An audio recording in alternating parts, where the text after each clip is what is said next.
Voyage en récit, Arthur Macua. et Geoffroy Scribe. Aujourd'hui, pour notre rencontre littéraire, Arthur Macua, nous allons parler de l'histoire d'un homme qui arrive à Paris en 1930, qui écrit « Ce n'est qu'à Paris en 1930 que je devins moi-même, que j'ai trouvé enfin ma voie. À 40 ans, expatrié, fauché, sans domicile fixe. » Vous écrivez, il se met à écrire vraiment. Nous allons donc parler de cet homme. Cet homme, c'est Henry Miller. Vous lui consacrez donc un essai intitulé « À la rencontre d'Henry Miller », tout simplement, publié chez l'Harmattan dans la rubrique des hauts et des bas. Ce livre donne à voir un petit peu de dos Henry Miller, une machine à écrire, un boulevard parisien, la Tour Eiffel. Alors, être écrivain, ce n'est pas votre métier. En revanche, on pourrait peut-être dire que vous prenez le chemin d'Henry Miller pour vos lectures. Nous pouvons percevoir en lisant ce livre, qui est le deuxième que vous écrivez, que vous êtes déjà grand lecteur. En tout cas, vous avez une passion pour cela. Vous avez également une passion pour la langue. Alors, comment êtes-vous tombé dans la marmite Henry Miller ? Alors ça, c'est un passage que je raconte justement au début du livre. Lors de mes études, j'ai dû faire une année Erasmus au Pays de Galles, à Cardiff. Et donc, cherchant dans la bibliothèque familiale un ouvrage en langue anglaise pour me mettre dans le bain, je suis tombé sur Sexus d'Henry Miller. J'avais aucune idée de ce que pouvait être le livre, même si bon, le titre est quand même assez éloquent. Accrocheur. Accrocheur, oui. Et j'avais jamais entendu parler de cet auteur non plus. Mais ça a été une première rencontre absolument fantastique et je me souviens des heures passées à lire ça dans ma petite chambre, donc vous imaginez sur un campus gallois, une toute petite chambre, à me rendre compte en fait que derrière ce que beaucoup de gens ont appelé longtemps des obscénités, voilà, il y avait un homme extraordinaire et vraiment on pouvait déjà percevoir l'homme en plus de l'écrivain, derrière l'écrivain. Et depuis cette année-là, ça devait être 2008, quelque chose comme ça, j'ai lu peut-être quasiment tout ce qu'il a écrit. Romans, correspondances, ce que ses amis ont écrit sur lui. Et voilà, ça a été une vraie passion de rencontrer l'homme, en fait, à travers ses textes. Oui, on le sent bien en vous lisant. Vous nous faites, toucher du doigt différentes particularités, caractéristiques, des traits de caractère d'Henry Miller.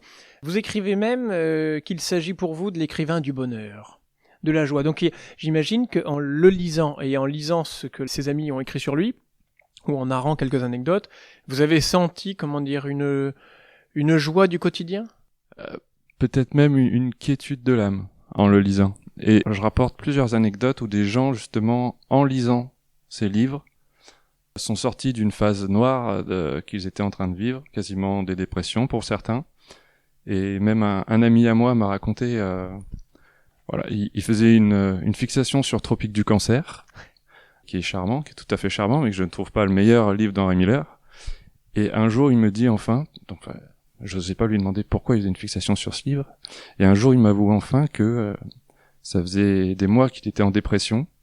Il était à cette époque-là, en fin d'adolescence, ses parents n'arrivaient plus à rien à faire pour lui. Et voilà, et il tombe sur Tropique du cancer, et du jour au lendemain, il se réveille. Magnifique. Super. Ça rappelle... cette anecdote avec l'acteur Bernard Fresson. Exactement. Vous le dites là. On va retrouver. Autre témoignage concurrent, nous sommes à la fin de l'ouvrage. Son ami et traducteur Georges Belmont, qui livre une préface merveilleuse à une édition de Sexus, il raconte comment, lors d'une soirée en l'honneur du passage d'Henri en 69, l'acteur Bernard Fresson lui fait une confidence. L'acteur avoue à Belmont en aparté qu'après sa mobilisation dans la guerre d'Algérie, la dépression l'avait gagné et le suicide le guettait. Ce soir-là, il n'a pas osé dire à Miller que c'est en lisant sa prose qu'il est revenu à la vie. Et vous faites une citation. « Ce que j'aimerais qu'il sache, c'est qu'il m'a sauvé. En le lisant tout à coup, je me suis souvenu de la vie. » confie-t-il à Belmont. C'est incroyable. Et les témoignages affluent nombreux dans ce sens-là. C'est incroyable, oui. Et donc vous enchaînez en disant plus loin, « Ce diable d'Américain réalise la prouesse d'écrire le bonheur, et non seulement de l'écrire, mais de l'insuffler chez les lecteurs. » Alors oui, il était donc américain, et le voilà débarquant à Paris. Il faut peut-être revenir évidemment sur cet épisode capital de sa vie, qui est la découverte de notre capitale. Et le premier moment où il arrive à écrire vraiment, comme vous citiez tout à l'heure, pourtant démuni. Voilà, il débarque à la fois avec son charisme extraordinaire, et puis aussi, je le mentionne parce qu'il faut quand même pas tout voiler, l'aura un petit peu de l'américain à cette époque-là. Oui. L'aura de l'américain, c'est quand même quelque chose à cette époque. Donc il bénéficie des deux en fait. Il débarque à Paris, il y a déjà beaucoup d'Américains dans le quartier Vavin, et il arrive à s'intégrer en fait par là, par cette nationalité et par son charisme. On sent que vous vous amusez aussi en écrivant cet ouvrage. Par exemple, le ton que vous employez, les formules. Ce n'est pas l'archange Gabriel qui descend pour insuffler à Miller une quelconque verve, ce n'est pas Saint Georges qui arrive pour terrasser un dragon qui maintiendrait sa proie aux enfers. Le dragon étant ici la société et les cadres qu'elle instaure afin que vous vous y conformiez sans trop relever la tête. Aucun autre saint n'est au courant de cette affaire non plus, elle relève de la plus haute importance pour le monde et émane donc directement du pouvoir suprême. Seul le méga Zeus des extraterrestres et des hommes est à l'origine de cette décision. Alors sans revenir peut-être sur le détail, mais oui, on sent que vous vous amusez en l'écrivant, ou est-ce que vous vous inspirez de la verve, si je puis dire, d'Henry Miller pour votre propre compte? Je crois qu'elle a un peu déteint sur moi, oui. Non pas à mon corps défendant d'ailleurs, j'en suis ravi, parce que c'est vrai que c'est des passages qui donnent le sourire, je pense. Si on accepte d'être assez ouvert pour s'amuser. Oui, sa verve a déteint sur moi et franchement, j'en suis ravi. Alors, il y a un point de bascule. On comprend en fait en vous lisant que vous-même êtes passé par des moments difficiles, on peut même dire précaires peut-être. Et il y a une bascule pour vous, c'est peut-être justement d'être tombé sur ce livre d'Henry Miller et d'avoir, creusé le sujet, avoir voulu chercher qui il était, comment il avait vécu, à côté de qui, aux côtés de qui. Et lui, pour lui, sa bascule, c'est cette femme, c'est June. Il faut revenir, évidemment, même brièvement, mais est-il possible d'être bref sur le sujet de la relation entre Miller et les femmes? Oui, vaste sujet. Très vaste sujet. Mais alors, June, c'est vraiment celle qui, pour moi, a un rôle prépondérant dans sa vie. En 1900... Quand il a 33 ans, je ne me souviens plus l'année, mais à 33 ans, il est déjà marié avec une femme très belle. Ils ont une fille. Sa femme avait déjà un premier fils auparavant, et il est directeur du personnel d'une grande entreprise à New York. Donc à ce moment-là, on peut se dire que reste-t-il à faire? Est-ce qu'il a déjà tout accompli? Oui. Voilà. Mais bon, ça lui suffit pas. Il n'est pas satisfait de cette vie-là, et il rôde, il erre un petit peu dans la rue, il essaye de pimenter son quotidien, et il tombe sur cette June dans un dancing de Broadway. Et cette June formidable ils vont se mettre ensemble très vite, et elle va faire le pari sur lui sans qu'il ait jamais écrit quoi que ce soit. Je sais même pas s'ils ont déjà parlé écriture. Évidemment, il lit déjà énormément à l'époque. Et elle lui dit, tu arrêtes ton boulot. Elle travaille seulement dans un dancing, hein, et je prends tout en charge et tu t'occupes d'écrire. Alors qu'il n'a jamais écrit une ligne. Et ce geste-là, c'est un geste que je trouve tellement fort, de confiance et peut-être d'amour aussi, certainement, mais de voir en lui l'écrivain qui pouvait être pour le monde entier. C'est pas pour elle, c'est vraiment... Là, c'est un pari sur ce que lui peut apporter à l'humanité, en fait. Et je trouve ce geste incroyable. C'est un geste d'abandon qui vous touche? Un geste de confiance, ouais. Ouais. Un geste de confiance extrême. Parce que c'est quand même un sacré pari. Oui, c'est un sacré pari. Ouais. Est-ce que c'est un geste qui vous touche parce qu'il est sans retour possible quasiment? Il est prompt. Est-ce qu'il vous touche aujourd'hui parce que vous avez pu mûrir ce qu'était ce geste? Je pense qu'il doit y avoir quelque chose de l'instinct. Il y a plusieurs choses. Déjà, elle aurait été milliardaire, ça m'aurait pas marqué plus que ça. Oui. Mais leur revenu, je pense... Miller en parle très bien. Ils vivent vraiment pas facilement. Ils ont du mal à se chauffer. Des fois, ils ont du mal à manger. Mais pendant 7 ans, elle l'entretient. Et pendant 7 ans, il ne travaille pas et il essaye de se consacrer à l'écriture sans écrire une ligne.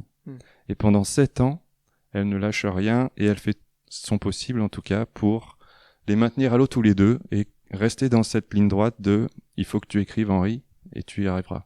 Et qui plus est, il est généreux dès qu'il a un petit peu de ressources, un peu d'argent, il le donne à ceux qui en ont plus besoin que lui. Oui, Il faut revenir parce qu'en plus nous réalisons cette émission dans un cadre d'une école attachée à la finance, au commerce. Enfin, c'est pas anodin de dire ce genre de choses dans cet établissement. C'est vrai il y a une rencontre avec un devin arménien en Grèce. Oui. Et le devin lui promet la gloire, mais pas la richesse. Et là, Henri explose de rire. Et c'est vrai c'est pas une notion qu'il a, l'argent. Il a pas cette notion-là. Et c'est certainement ce qui fait la beauté aussi de ses livres et de sa vie. Il est toujours en train d'emprunter à droite, à gauche à ses amis. Et l'argent lui file entre les doigts. Parce que quand c'est pas pour lui, il le donne. Même si c'est son dernier centime. Il est prêt à le donner. Voilà. Advienne que pourra. Advienne que pourra. Et ici, à Paris, donc, il trouve des moyens, des subterfuges pour ne serait-ce que se nourrir au quotidien. C'est-à-dire que on lui donne de l'argent. Enfin, les gens qui viennent le voir, par exemple dans des cafés, pour la conversation qu'il leur tient, lui donnent de quoi se nourrir. Il lui paye les repas, exactement. Et en fait, il échange sa conversation et sa présence contre un repas chaud. Alors, il fait pas ça avec tout le monde non plus, c'est avec des gens qu'il a commencé à côtoyer et qui deviennent ses amis.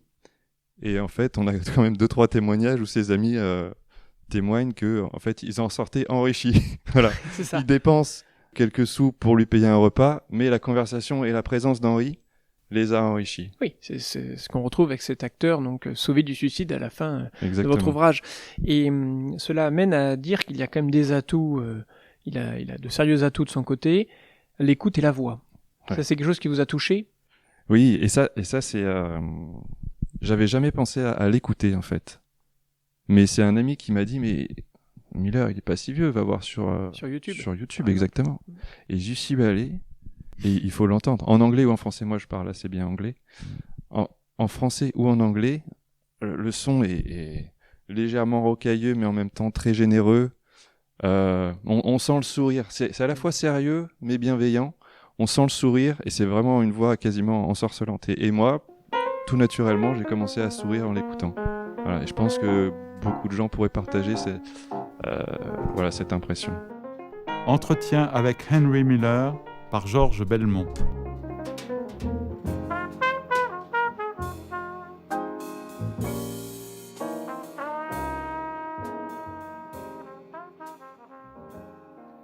Il y a une question qui serait la première que j'aimerais vous poser, et c'est celle-ci.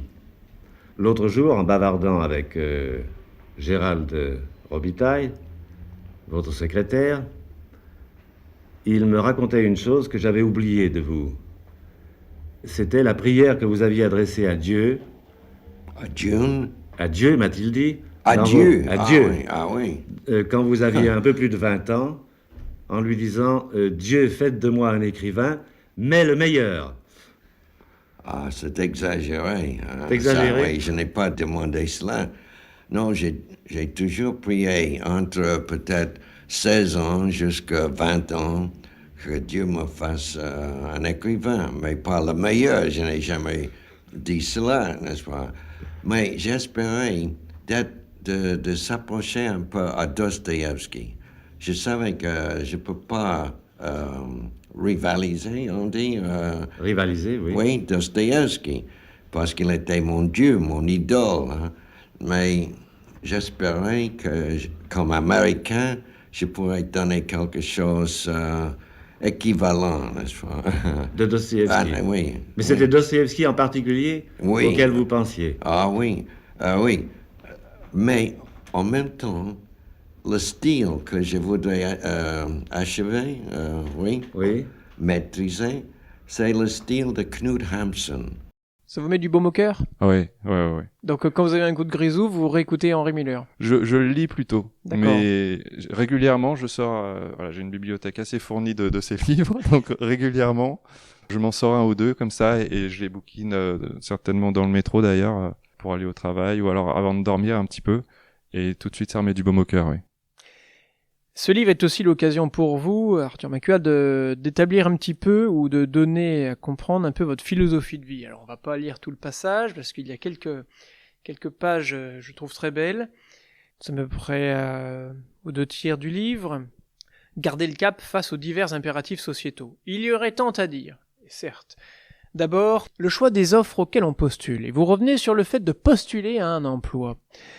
L'on me reprochait parfois le nom soi-disant famélique de candidature que j'envoyais. Étais-je censé tirer sur tout ce qui bouge, me jeter dans la gueule du premier loup venu, ou plutôt m'agenouiller devant le premier salaire assuré? J'avais une conception toute différente de la recherche d'emploi.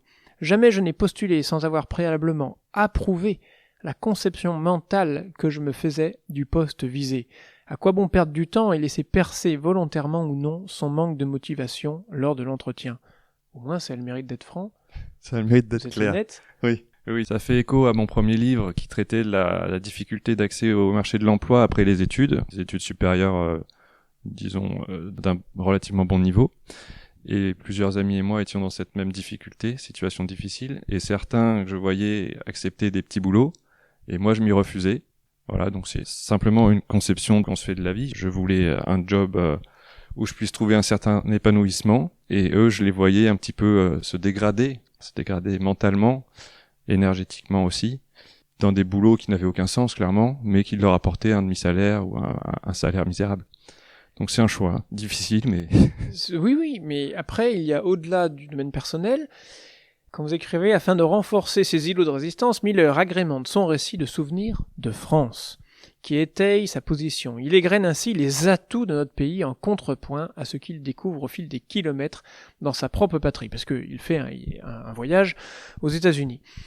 Dès les premiers 1000 parcourus, il s'accroche à ses heureux souvenirs, donc les 1000 parcourus là-bas, il s'accroche à ses souvenirs ici, Français. et intitule son deuxième chapitre « Vive la France ». Et Ouais. pas seulement Paris. Tout provincial vous remerciera. Ouais. Est-ce que vous trouvez justement que aujourd'hui relire un Américain, en l'occurrence Henry Miller, nous permet de renouer un peu avec l'amour de notre pays, parfois malmené? Mais j'espère, en tout cas, c'est pour ça que je l'ai mentionné ici, c'est que on est assez prompt à râler et à se plaindre et tout ça. Et il y a certainement, il y a des raisons, c'est sûr. Mais il faut voir aussi, il faut changer de perspective parfois. Et là, le fait qu'un Américain qui vient de passer 40 ans, qui est né à New York, qui vient de passer 40 ans à New York, arrive en France, s'y plaise, il reste 10 ans, et ensuite reparte aux États-Unis. Il intitule quand même son voyage, donc entre les deux côtes, le cauchemar climatisé. Et pendant ce voyage, son deuxième chapitre est consacré à la France et à ses souvenirs en mettant en avant tout ce qu'il a aimé, qu'il ne retrouve plus. Je trouve ça assez valorisant et ça fait du bien, Oui, on Voilà. va citer les points que vous, par exemple, certains seulement, que vous mentionnez. Le dollar et l'euro se comptent plus facilement que ne s'estime la joie d'un bon repas. Pas de doute. Mm. Et pourtant, banque systémique, malbouffe, tarification à l'acte, industrialisation de l'art, autant de vagues transnationales que nous subissons sans chercher à les infléchir, que l'on sont presse d'ingurgiter aux dépens de notre qualité de vie.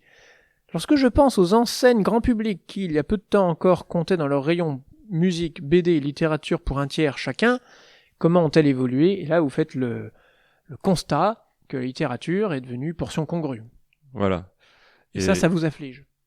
Oui, ça m'afflige d'autant plus que c'est très dur de trouver un éditeur. Donc, je dois avouer que ça c'est voilà un petit coup sous la ceinture peut-être, mais bon, il fallait le mettre quelque part. Et ensuite, quand on va voir ces rayons littérature, il faut voir aussi ce qu'on y trouve. Il y a quand même, je sais pas, peut-être que c'est l'histoire qui fait la postérité, mais aujourd'hui, les grands auteurs me semblent moins nombreux, plus noyés aussi par rapport à tout ce qui s'y fait. Et là, j'étais à une réunion la semaine dernière chez l'Harmattan. 70 000 livres publiés par an, je crois, en France. Nouveaux titres. C'est énorme. C'est énorme. C'est même inconcevable, en fait. Oui. Tout simplement.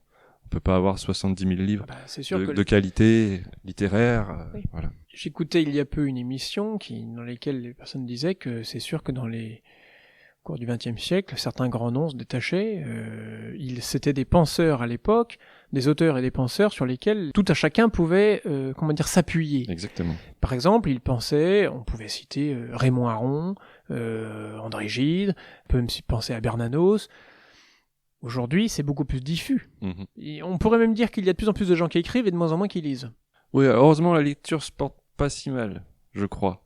Mais il faut voir quel type de lecture, c'est ça. Oui. Ouais, Alors lui, Henry Miller a touché à tout en termes de lecture, parce que je crois c'était des milliers de livres lus. Des milliers, c'est incroyable. Ouais, en fait, c'est son amour de l'autre, de la découverte, la curiosité.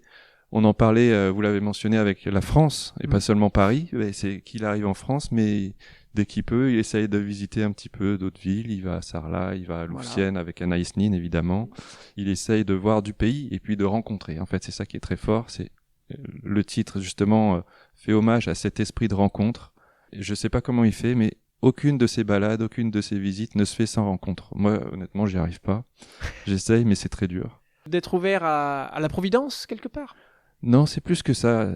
Ça, c'est très vrai, mais Parce qu'il y a beaucoup de rencontres. Vous citez Théodore Monod, Michel Simon. Il va voir Michel Simon. Oui, un de ses amis, exactement. C'est quand même assez incroyable. Michel Simon les invite à séjourner chez lui à La Ciotat. Puis ce sera au tour de Joseph Delteil.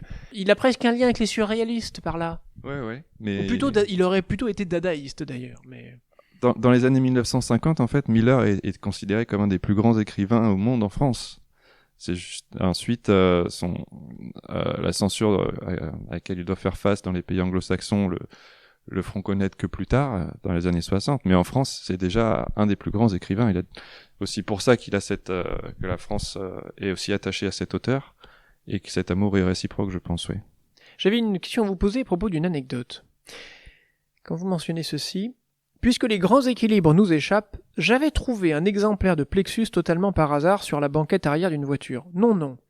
Ne fantasmez pas, bien que l'histoire serait plus croustillante encore, 3 points de suspension. Est-il possible de la narrer? Non, mais justement, c'est qu'il n'y a rien à narrer sur cet épisode-là. Vous nous mettez l'eau à la bouche, mais il n'y exactement, a rien derrière. Exactement. C'est juste pour le clin d'œil, pour susciter un petit peu peut-être le désir ou quoi que ce soit, mais ça s'est pas passé comme ça, justement. C'est une technique commerciale? Non, mais c'est... Voilà, susciter le désir. Bien. Alors, espérons que votre ouvrage ne connaîtra pas... Enfin, si, connaîtra justement une reconnaissance, mais qui ne soit pas aussi tardive que celle qu'a connue Henry Miller. Parce que ça aussi, il faut le dire, la reconnaissance fut tardive. Alors autant il a passé 7 années que vous racontiez sans pouvoir écrire, poussé par sa compagne de l'époque, mais en gros, on va dire financièrement parlant, il arrive à joindre les deux bouts vers l'âge de 60 ans. Oui, même un peu plus tard, je crois, plutôt proche des 70 ans. Il le dit lui-même lors des entretiens qu'on peut entendre sur YouTube. Hein. Oui. Et ce qui est marrant, moi je le dénote dans une de ses lettres à Maurice Nadeau, je crois. Il a une correspondance très riche avec Maurice Nadeau. Un moment, dans une lettre, il lui mentionne si tu veux, envoie-moi la facture. Et c'est la première fois que je vois ça dans une lettre d'Henry Miller. Lui qui est toujours à demander de l'argent par monts et par vaux, à droite à gauche, à solliciter tous ses amis. Cette fois-ci, il dit tu peux m'envoyer la facture. Et vraiment, mais bon, ça arrive tard dans sa vie, mais voilà. Oui. Il y arrive. Il y a un rapport donc à l'argent qui est assez singulier. On va prendre cette page-là. Miller et Ratner débutent leur périple par une colonie d'artistes, New Hope. Connaissant les deux protagonistes, il ne fallait guère s'attendre à une visite en ordre des plus beaux centres commerciaux des plus grandes villes. Non. Ils ne conçoivent ni la vie américaine ni leur voyage d'études selon ces critères-là. New Hope, donc, appellation toute orwellienne. Mais il rencontre George Orwell aussi. Un jour, George Orwell sonne, c'est lui. En 1936, George Orwell part pour faire la guerre aux côtés des Républicains en Espagne et il espère emmener Miller avec lui, mais ça ne se fera pas. Et George Orwell, on apprend au contraire, il n'y a aucun espoir pour les artistes aux États-Unis. Boum. Donc, il y a des gens à l'époque qui arrivent à vivre là-bas, qui savent qu'ils vont être dans le besoin, si je puis dire, en Europe, et qui choisissent quand même de venir. Parce qu'ils estiment qu'il n'y a pas d'avenir pour eux aux États-Unis, bien qu'ils arrivent à vivre. Oui, alors ça fait référence au choix de vie qu'on a mentionné tout à l'heure sur le travail ou pas. Après, les États-Unis, c'est un pays très riche en termes de multitude. Enfin, on parle souvent de la multiplicité des églises. Je pense qu'il y a aussi une multiplicité de styles de vie qui est vraiment foisonnante là-bas. Et donc, les gens peuvent peut-être s'en sortir. Après, ce que je mentionne ici, c'est que l'industrie commence déjà à être très très puissante et que tous les artistes ou aspirants artistes se font happer par cette industrie et donc dévient leur trajectoire purement artistique pour entrer dans des canaux déjà tout fait, quoi.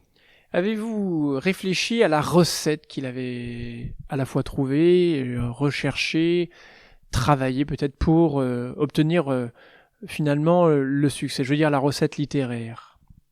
Ou est-ce que c'était quelque chose qui, pour vous, dans votre conception, lui fut naturel dans sa façon d'écrire? Naturel certainement, mais aussi... faut parler d'un homme extrêmement riche. Ici, je parle de rencontres, aller à la rencontre. Lui, il mentionne les rencontres à la fois comme lecture, et comme on l'a dit, il a lu des milliers de livres, et comme des personnes, voilà. Tout ça, c'est des rencontres. Il y a un travail derrière, donc, à la fois de lecture et... un travail permanent, en fait. Plus on lit, plus on rencontre, plus on apprend des choses, plus on vit des choses, plus on est riche intérieurement. Donc déjà, ça produit des matériaux pour écrire, déjà. Et ensuite, lui, son style est vraiment fabuleux. Et ça, je le rattache à sa personnalité, donc voir d'où ça peut venir de sa personnalité, à la fois son côté américain, à la fois son vécu, c'est dur à dire. Et vous parlez justement de la porosité entre fiction et réalité. Ça, faut peut-être le décrire. Comment cela vous est-il apparu? Oui, alors, je sais pas s'il y en a probablement eu avant lui, mais lui, pour moi, c'est quand même... Donc, il fait un peu le trait d'union entre la Lost Generation, qui était déjà à Paris d'ailleurs, et puis la Beat Generation, qui va être très inspirée par Miller et qui reviendra à Paris. Mais lui, c'est quand même l'autofiction pure. C'est-à-dire que son triptyque Sexus, Plexus, Nexus, c'est sa vie. C'est ses 7 ans qu'il a passé à New York. Mais évidemment, c'est parsemé de réalité ou de fiction, en fait. On ne sait même pas quelle est la part la plus importante. Quand il vole un aveugle, est-ce que c'est de la fiction? Est-ce que c'est pour susciter un atermoiement chez le lecteur? Oui. Quand il va, c'est pas dans cette trilogie-là, mais quand il rencontre une veuve et que voilà, il s'échauffe un petit peu tous les deux, est-ce que c'est aussi pour susciter un petit peu une réaction chez le lecteur? Est-ce que ça s'est vraiment passé? Mais peu importe en fait. Ce que je mets en avant, c'est l'impression que son style émet chez le lecteur. Et ça, c'est assez important. Autre point, vous revenez sur son attachement au dictionnaire, donc aux mots. C'est-à-dire que le fait de parcourir le dictionnaire en papier pour aller peut-être en tomber sur d'autres mots auxquels on n'avait pas songé, qu'on découvre aussi. Nous réalisons cette émission justement dans une période où le dictionnaire l'Académie française vient de donner le mot de la fin de son nouveau dictionnaire.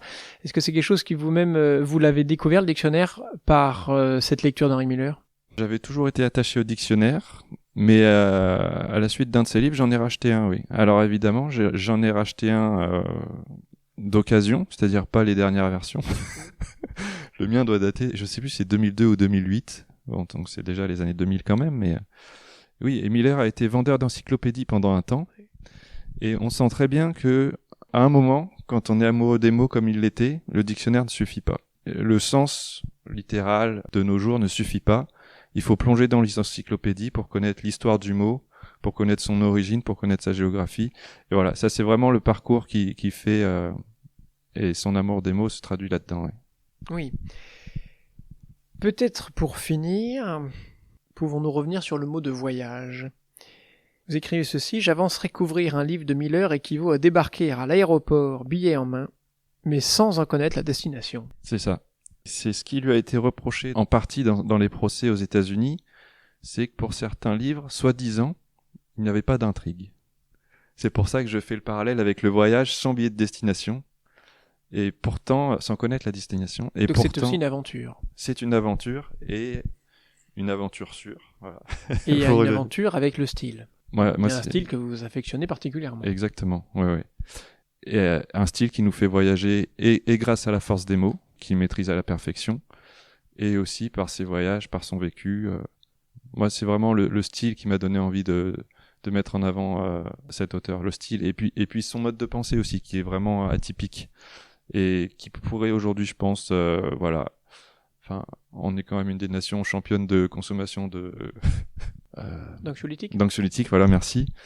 Moi, je pense que lire Miller, ça pourrait faire du bien à beaucoup de monde. Justement, alors, est-ce que vous nous donnerez l'occasion d'en lire un peu plus quand vous écrivez que la vie même de Miller pourrait servir de base à un essai sur l'économie du don? Est-ce que ce serait le titre d'un prochain ouvrage de votre plume? C'est une bonne question. L'envie est-elle déjà là? Non, l'envie n'est pas encore là. L'envie est toujours focalisée sur ce livre-là, à la rencontre d'Henry Miller. D'accord. Focalisée là-dessus, et maintenant, je me sens vraiment une mission de... Voilà, le livre est écrit, je me sens maintenant une mission de le diffuser le plus largement possible. Ouais. Diffuser la bonne parole. Puisque vous disiez que toute lecture est une rencontre, nous avons pu constater au cours de cette émission que il en a eu pas mal des rencontres dans sa vie, et vous nous donnez des raisons de le lire, de le relire, notamment dans votre conclusion. J'en ai dénombré au moins 6 des raisons. J'en ai certainement oublié d'ailleurs. Vous écrivez, lisez Miller, écrivait déjà Maurice Faure en 1950. Donc on peut dire que les auteurs de l'époque déjà disaient de son vivant, lisez-le. Exactement. Et d'une. C'est certainement la citation la plus belle du livre, celle-ci, je trouve. Alors, il y a le voyage qu'on a déjà évoqué. Oui. Il y a la richesse des mots. Il y a son message. Il y a son message. Il y a l'impression qu'il fait sur le bien-être, en fait. Vraiment, il y a une sensation de bien-être. Les valeurs humaines. J'insiste là-dessus. Puis il y a la culture. C'est un homme de culture. Oui, c'est ça. Du fait de ces milliers de livres lus. Est-ce que comme mot de la fin, vous diriez qu'il serait bon de voir ce vieux bonze d'Henry Miller, peut-être vous pourrez-vous juste dire pourquoi ce vieux bonze, en quelques mots, revenir dans notre ciel obscurci, telle une comète pour nous éclairer et nous émerveiller. Oui, le vieux bonze, donc ça fait référence à plusieurs choses. Lui, il a énormément lu les auteurs chinois, penseurs ou écrivains. Il a énormément lu, tout le monde, hein, il a lu les Russes, évidemment, il a énormément de Français, et même dans la langue française. Mais cette pensée chinoise, elle a toujours suivi, en fait. Et je le rattache pas mal à Lao Tzu, qui, je pense, a beaucoup influencé son mode de pensée. Et lui, physiquement, il faut voir Henry Miller, il a un peu, je crois qu'il a eu un peu le surnom de chinois de temps en temps dans quelques sphères. C'est qu'il a un peu l'apparence, avec son crâne, son auréole des quelques cheveux qui lui restent, et puis son crâne, du coup, lisse. Il a un peu cette apparence-là de bonze, en fait. Et lui, le dit lui-même, ses amis en parlent aussi. Et donc c'est marrant de voir comment, en fait, on pourrait presque voir que le physique s'est façonné selon le mental. C'est le lien que je trouve amusant à faire. Merci beaucoup, Arthur Macuat. Merci beaucoup, Geoffroy.